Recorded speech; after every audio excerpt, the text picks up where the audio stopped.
We always have that one thing common that stops us from being successful. And that is the next step when you fail, the next step when you fall, when life is on hold and gives you a setback again and again. Move on and lead by these 8 principles. Take a note. Number 1. Accept the setbacks. Every successful person experiences setbacks. It goes hand in hand while trying something bigger and better. Setbacks do happen, so accept them when they come. The creator of a thriving children's non-profit organization once told me, setbacks are the badge of honor. It meant that I was doing something hard. Embrace your badge of honor and own it. It's your own way and it's you who failed. So be brave, chin up and face it. Number 2. Set time limit for disappointment. Allow yourself a time to acknowledge your feelings and disappointment, but put a time limit on how long you will focus on that feeling. You might still feel disappointed, but redirect your emotional energy towards progress. Your promotion didn't happen, or you weren't hired for your dream job.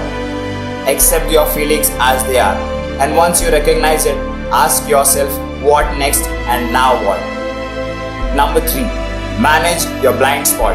If failure causes you to lose what you wanted, find out what is causing you to lose what you wanted. What's your blind spot? I am naturally impatient, so when I can't see the progress I hope for, I know my blind spot is growing. Others might assume that the setback is only their fault and miss other things that made them lose. Number 4. Less emotions and more information. Find out what happened.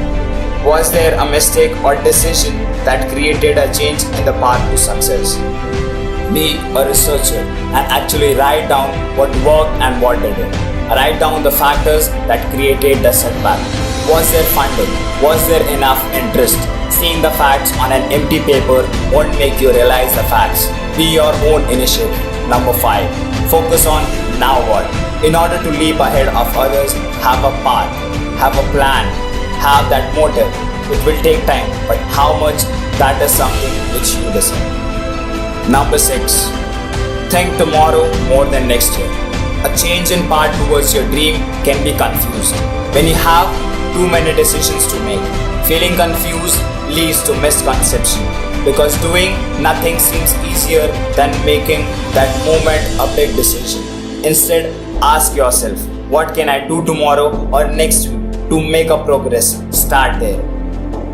Number 7. Learn what must be learned. My research on wave makers and research on other successful people reveals a confident willingness to learn what must be learned rather than saying I could never start a business. Successful people determine what they must learn to become an entrepreneur. So learn what is important and what is of your own. A lack of experience or knowledge doesn't close a door, but defines what must be learned. In my research, I met successful entrepreneurs who knew nothing about running a business or even their product when they started, or those who started an impactful non-profit organization with no knowledge of managing any organization. But they learned and surrounded themselves with those who knew what they did not know. The lack of knowledge was a path that must to be followed, but rather than to sit a dead end. Number 8. Manage self-talk. Setbacks and disappointment can create self-doubt. Manage your internal thoughts so you stay focused on the future and what you can do next. Give yourself credit for doing important work and trying something new. After all, a setback is a setup for comeback.